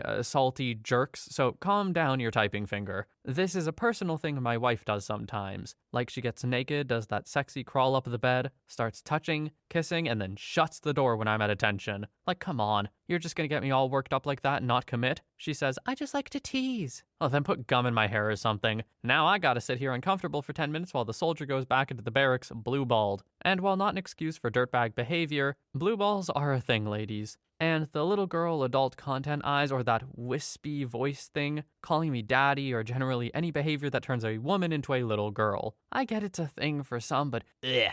I'm interested in Scarlett Johansson's, not Shirley Temple. Vom. Story 85. I was at a bar last night and what I saw shocked me. All young people dancing and here comes this old couple. Now, if you've ever been to a club, you know old people don't come around much. So everyone knew they were there. Grandma gets liquored up and decides she wants a tall young gentleman and proceeds to aggressively come on to him by whispering in his ear, dancing on him, grabbing his crotch and butt, and then, I kid you not, Grandma got on her knees to reach up this man's shorts and try to cop a raw feel. She later tried to take her shirt off. Everyone laughed, but I was honestly disgusted. That was textbook assault, but Since it was a woman assaulting a man, who cares? Story 86. Being overly cute and cuddly on the first date. Current situation. Went out with a girl, C, 3 different days. We slept together once. Met my now ex, 6 years, and C waited for 6 years for me to be single again. On the first date, she's all extra and immaturely batting her eyes. She's 49 and stroking my arm like a puppy. Not going to work out. My ex and I have just ended things 4 months ago, and this girl finds out, hits me up on Messenger, talking about let's get together and crap. I'm like, okay, but just friends. I'm in pain. Meet up and she starts this weird crap all over again. Check comes and she treats it like a date after ordering a goddamn pizza for herself. I'm like, are you covering your meal? She's like,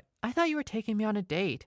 No. Just as friends as I showed her the message. She starts whining about, Oh, I thought you were a gentleman. I am, but I'm not a meal ticket. This was 2 months ago. She hit me up yesterday on Facebook to ask me out again. No, I'm with someone. I'm really hurt by this. What about me? We could have had a future. Never said that. Never told you I wanted anything. Turns out she's $100,000 in student loan debt at 49, still living with her mom, making $16 an hour as a massage therapist. She was looking for a way out. Story 87. So this is something that affects me almost weekly and I freaking hate it. This definitely doesn't affect most of you guys, considering the life I'm leading. I'm a tall, early bloomer 13-year-old. Yes, 13. I get paid every week to show up at weddings to play music. I play the trombone. But no matter what I do, where I am, or who I'm with, the bride always thinks it's okay to just take my freaking trombone and instrument bag and mess around with it and try to play with it. Like, girl, I don't care if today is your day. That's my hard-earned money I spent just to keep my family afloat. But if I were to use your crap, I'd get weird looks. Maybe get flamed on your social media pages. Or you'd tell everyone you know about how much of a creep I am. Just go gossip with your other stay-at-home wife Facebook group, boomer.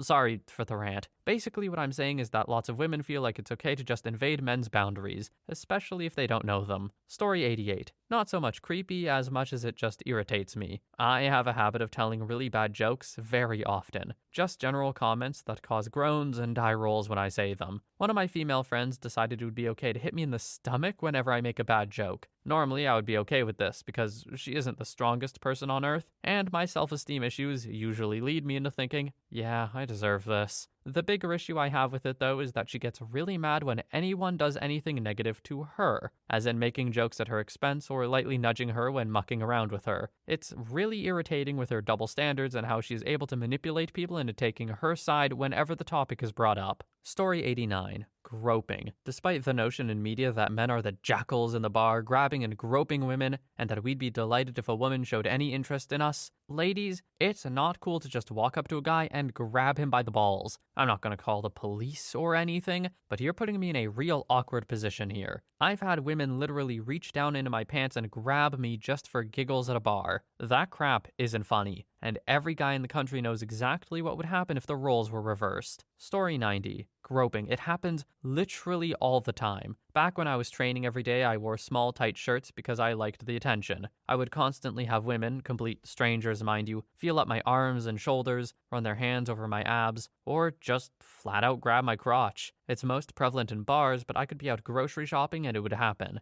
Not just strangers either. I had female friends that were staunch feminists feel me up, and when I asked them to stop, they would literally say, Well, why else are you wearing that shirt? And then deny that they were hypocritical for saying something like that. It's different when it's a woman.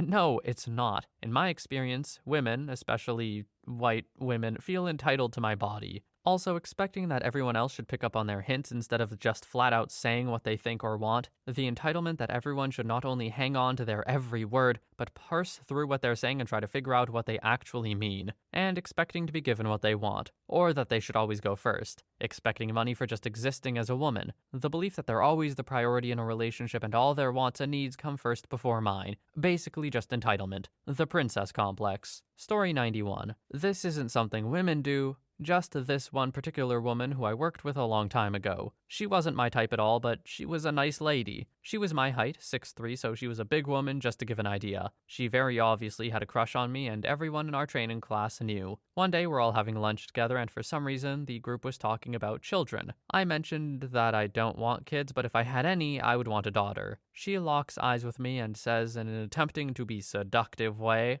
Oh my God, that is so sweet. and tries making googly eyes at me. I was like, yeah, no, this is creepy as hell. She also made comments about how attractive she thought I was in front of the group multiple times. To make matters worse, she ended up going to the same shift and team as me when training was over. I had to tell my manager at the time to please hit her away from me because she was making me very uncomfortable. She eventually quit the company and then started messaging me on Facebook. I blocked her. Story 92. As with everything, it's all about context. The context for this story is this. I met this girl in class and she asked me for my number. I could tell she liked me, but I wasn't into it. But she said it was for school and studying, so I was like, okay, cool. And she would text me homework questions she needed help on, and I would help. I always kept it professional though, like, I'm happy to help you, but that's it. Then she started texting me every morning like, good morning, how are you? How'd you sleep? Have you eaten? Random stuff. Normally, when a girlfriend does that, I like it. I mean, who doesn't like the good morning texts? But this is a stranger to me blowing up my phone. She said it's the, quote, Jewish mother in her, and she loves being caring and nurturing. She kept doing it, though, after I told her to stop, and it got creepy. It's great if you're caring and nurturing, but expecting a guy to return your affection just because you're a cute girl is creepy. She basically gave herself the position of girlfriend. Even in public, she wanted to hold hands and walk to class and do everything together. I guess she wasn't used to being rejected and expected me to fall head over heels for her. And she was cute, I'm just not attracted to her type. So I guess just expecting a guy to be yours when and where you want it is creepy as hell. I know if I were a guy and I texted a girl nonstop or followed her between classes, I'd probably get kicked out of school, but it is what it is. Yeah, I feel like anyone who puts themselves in a social position related to you that they're just not actually in, it definitely comes off as a little creepy. Like you're hoping just naive, but at the same time, it's a little weird. Story 93. When I was 16 to 17, I had a job in 2 different kitchens, and I was the only male employee. All of my coworkers were older females. They would always dote on me and make unnecessary comments on my physique, like low-key frisky comments about my body anytime I had to lift something heavy that they couldn't, or making stereotypical catcall whistles / noises when I would squat down. I never did anything about it because I didn't want to deal with the standard, oh, come on, you should be happy the women love you. No.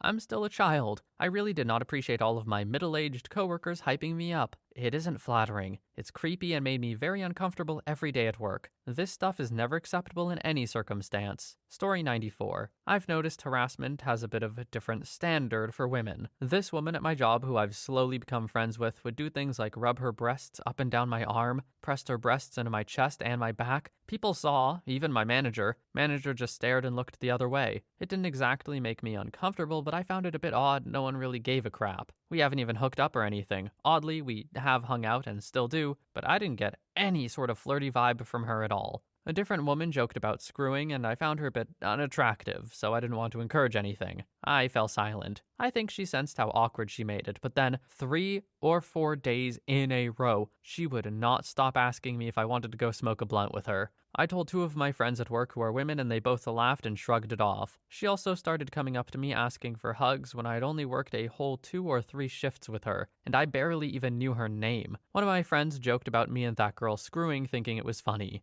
She'll also sit there and complain her guy friends constantly try to hook up with her and ignore the fact she's a lesbian. A regular at Starbucks when I worked there joked about stalking me on Facebook. I said nothing and walked away. She never came back, at least to my knowledge. Story 95. There was once a girl I met in 8th grade. I met her after the wrestling session at school had ended. My brother, who went to the same school as me, had asked if I wanted to join his Pokemon club. I said yes, as I was passionate for it at the time. So they had me swear an oath to join, so I swear in. Now, let me tell you about this club. It was small, only having me, brother, his best friends, and his girlfriend. We mostly traded cards, talked about the games, and battled with said cards. But I got off topic. Let's get to the girl. Let's call her G. G was more of a quiet kind of girl. However, she seemed to have an unhealthy crush on me. She asks me for my contact info, and immediately my phone blows up in texts and calls. Texted me saying stuff like, I want you, and you and I need each other. I'm sorry, I'm trying to get an education, not trying to do anything right before high school. Since then, I've dropped all contact with her. I'm not sure what she's doing now, but hopefully she's found someone for her. Story 97. I have a friend whose girlfriend goes on insane deep dives of people's social media. He even stated it once as some sort of skill, like, she's really good at finding out stuff. but it's backfired a couple of times from her getting angry at people liking photos of other people, etc. Somewhat ironically, I once was told she thought it was creepy I liked an older photo on her Instagram.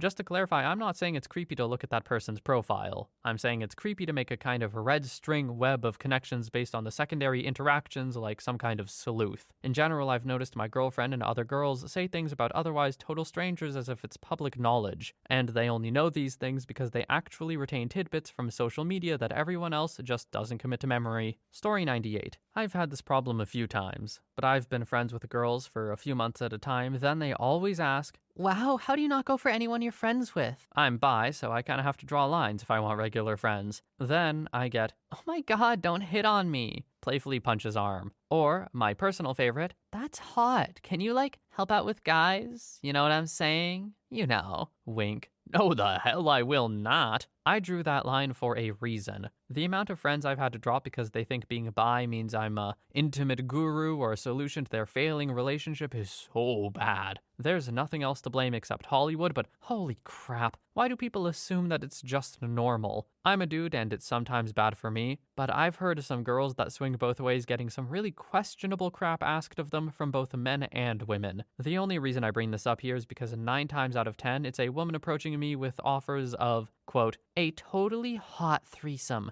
where they want to see me get on their man. Like, Becky, no offense, Brad has been seeing his coworker for a few weeks now, and I don't think forcing me into him is going to fix your screwed up relationship. Is this too much to ask? I have one staff who reports to me, not exactly creepy, but trashy. She established herself as an alpha female very early when joining my team. She put on this feminist vibe and was very extreme about it, belittling her male colleagues all the time. My team got very uncomfortable with her, but I couldn't do much about it. My immediate superior made his intentions clear that he is not taking action over this. Sometime later, a vacancy in another team opened up. It was like a minor promotion for any of my subordinates. Hence, I nominated her in my attempt to get rid of her. Besides, her new boss would be a female, so the feminist card wouldn't have much of an effect there. She got the promotion in 3 months, but good riddance for my team. Like I say, less creepy and more trashy. But if any of the male colleagues were to try and pull off the chauvinistic crap, a harassment complaint is definitely bound to happen. Story 100. Pinching. Like, what the hell? Cut that crap out.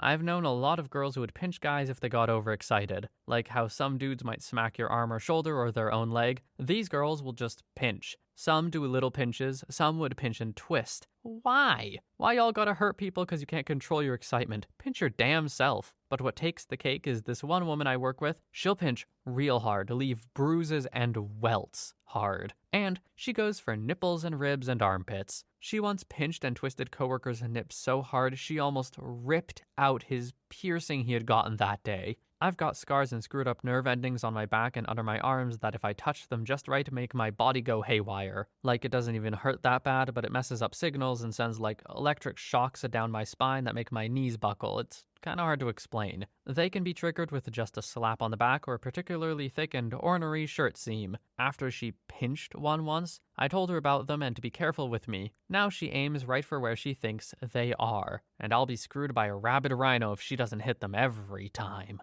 I have not encountered anything like this at all in my life. Are there people out there that just pinch and twist? Just because? Where are these people? Where did they learn this? Is this common? Story 101. Personally, I find women too handsy, which is really bizarre given the stereotypes about SA. I've been groped a few times by random strangers on a night out, and it was infuriating. The thing that really got me was the aggressiveness of it. Example, walked into a club with my friends. Out of nowhere, some random older lady slapped my butt. Not like a light spank, a full wind back, put your hips into it, whack. I can't see you, you're behind me. I don't know crap about what you're doing, and all of a sudden, I'm getting pummeled on the butt. I turned around furious, ready to fight some dude, and it's some middle-aged married female laughing with her friends because they're flirting with the young boys. Another example that always rings out is when a random stranger on a hen night grabbed my friend's face very forcefully to tell him how hot his jawline was. Could you imagine if a strange male grabbed a woman aggressively by the face? Story 102. Rubbing my chest hair. I've had numerous girls do this, usually accompanied by a comment that they, quote, like a manly chest of hair. I'm not talking girls I'm dating, random women who I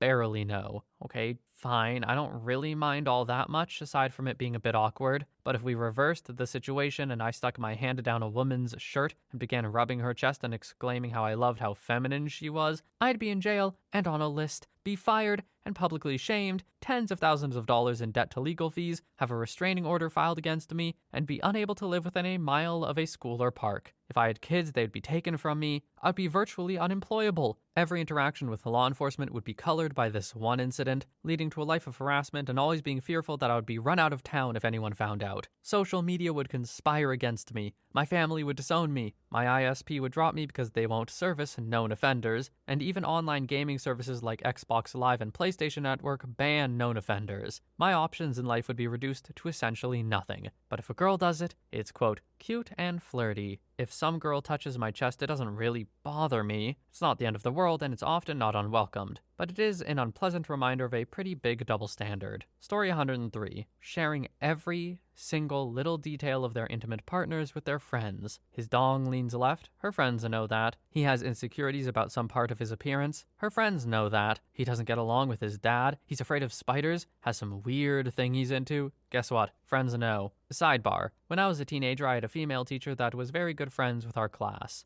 One day we were talking about intimacy and the teacher was like, you guys think you share with your friends? I just passed the hallway and a girl was telling every single detail to her friends. That's how girls are. Be careful who you're intimate with. Fast forward a few years and I'm now in college. I'm getting lucky with a girl in one room and my friend is getting lucky with her friend in the next room. After everything is done from both parties, the girls both exit the rooms to meet each other in the hallway and start telling everything. Part of me was like, I don't care, but the other part of me started imagining if she was my girlfriend. I definitely wouldn't be okay with that. Story 104. When I was in high school, I kept to myself a lot, didn't enjoy attention, and was in JROTC. So a lot of my friends were guys just because they outnumbered the girls like 8-1. What always weirded me out that other girls did was act like an animal and expect people to think it was cute. It was usually a cat. They would wear cat ear headbands and meow out of nowhere. That was mostly annoying. What really creeps me out is when they got a boyfriend and would claw at them to get their attention, or if they got into an argument or someone talked to them when they didn't want to be bothered, they would hiss at them,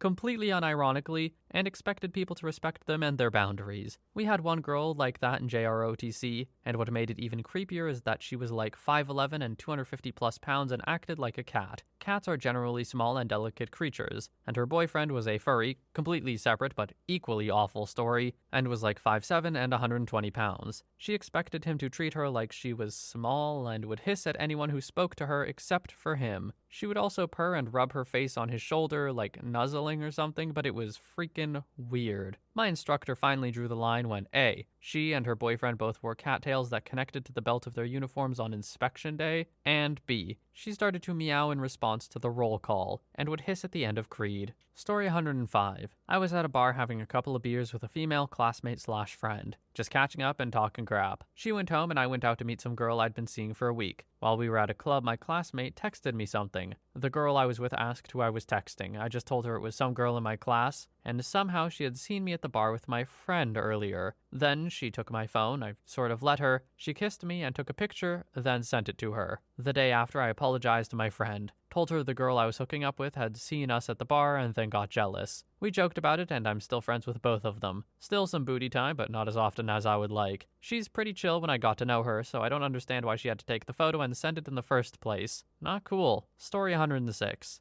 I'm a fairly large black male, and I used to work with two female coworkers. One was Colombian and the other was Puerto Rican, and we were cordial in our greetings when we would see each other, and me being a novice Spanish student in college, I would always try to practice my Spanish with them. This went on for about 2 years, and it was nothing more than friendly conversation and practicing my Spanish with them. Before I left the company, it came to my attention every time I was talking to the two of them, they would have their side conversation in Spanish, and they would always talk about how big my dong was or how big they thought it was right in front of me. One of them came up to me on my last day and told me that's what they were both talking about those entire 2 years. Now, mind you, both of them are married, both of them have children, and both of them are reasonably attractive. I would have been none the wiser if they hadn't told me on my last day, and I'm not sure if they thought something was going to happen, but I found it extremely creepy they would even consider having a conversation like that in front of me, even though they're married, and even though I could decipher a little bit of what they were saying but never get the full context. It still blows my mind that this happened, and I wonder how the situation would play out if the roles were reversed.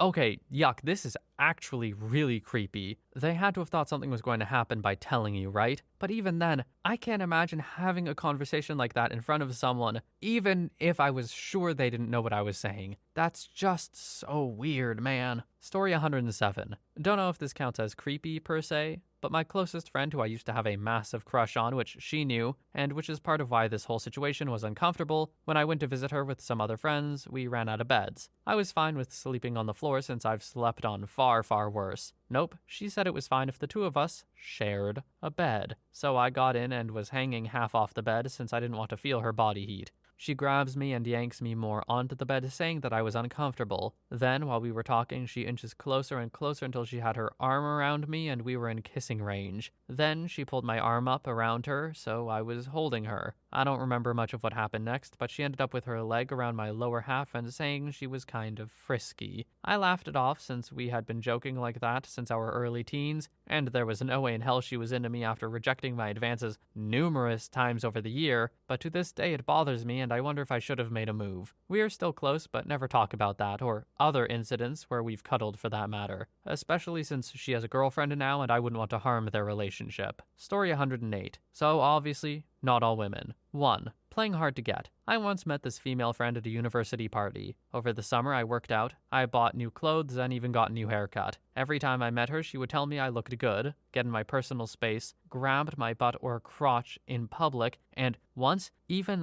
licked me through a hole in my shirt. This was all without my consent, but I said, whatever, let's make a move. Eventually, when we get together and start making out, she keeps on telling me to stop after each one. I do so until she initiates again. I get up and tell her, cool, if you don't want to, let's head back to where everyone else is. She proceeds to get up, block the door, and start kissing me. This whole game goes on for like 40 minutes. Girl, what are you trying to prove? You just straight up assaulted me. 2. Being nosy about who your male friends are dating. Male friends. Oh, you're seeing someone? Cool. Female friends. Oh, who is she? What does she look like? What does she do in life? Do you think this girl's hot? Jesus, why do you care? You aren't interested in me. Why does my intimate life matter to you? 3. Don't tell me to smile or seem happy. If you don't like it when some D-bag does it in the metro, why would you think I like it? Story 109. I'm not sure if this is the standard creepy, but more of a common annoyance.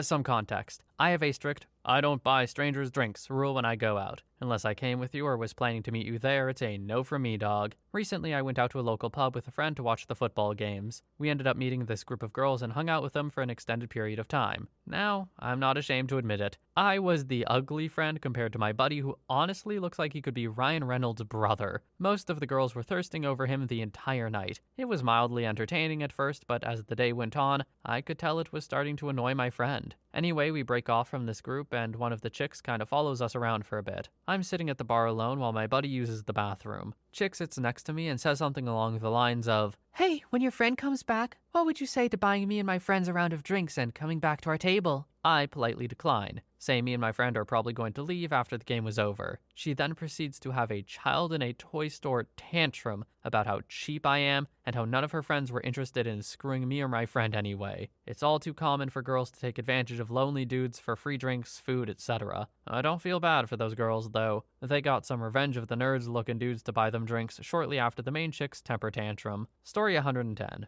Hangry plays out more like psychosis than creepiness, but it is intensely creepy that a loving and supportive girl will suddenly go exorcist on the significant other. In my experience, an apology never follows, but merely some reference to her being hungry at the time. I've also seen r/nice girls style social media posts from people I know that inform guys out there that a girl needs to be fed constantly or they'll become Dr. Hyde or some crap. It just feels like this is a generally accepted thing, internally among women, that hunger works like a free pass for verbal abuse. I don't know if hangry is considered gender neutral, but I have never ever heard a dude try to worm out of bad behavior with that excuse. Story 111. Here is what I see in relationships in general. This is not necessarily dating relationships, but in family relationships, friend relationships, and is not restricted to one gender or the other. Let me make a preface first. Oh, wait, I already did that, but allow me to make a second. I understand that communication in a relationship is absolutely necessary for success, no matter what type of relationship it is. There are times, however, that sometimes we need to either drop the subject or wait until a better time to discuss said subject with your relationship partner. Waiting until you're both in a car together, especially when the offending party is the one driving, to have an unpleasant or unwanted conversation.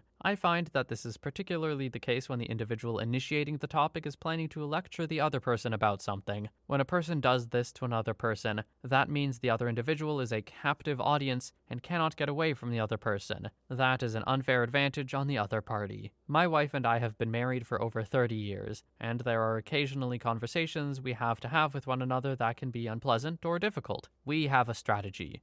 Yeah, I know. Easier said than done in many relationships. But I would urge anyone in this situation to give this a try. If I have something that I need to discuss with my wife that she is clearly going to have trouble with, sometimes before beginning the conversation, I will say, "Can I have a conversation with you about X issue?" She is then free to say she doesn't want to discuss that right now. I will try to explain again why this is important, a lot of times, leading to us at least being able to approach the subject. You know what? Actual genuine relationship advice is not a bad one to end it on. Does it fit the prompt at all?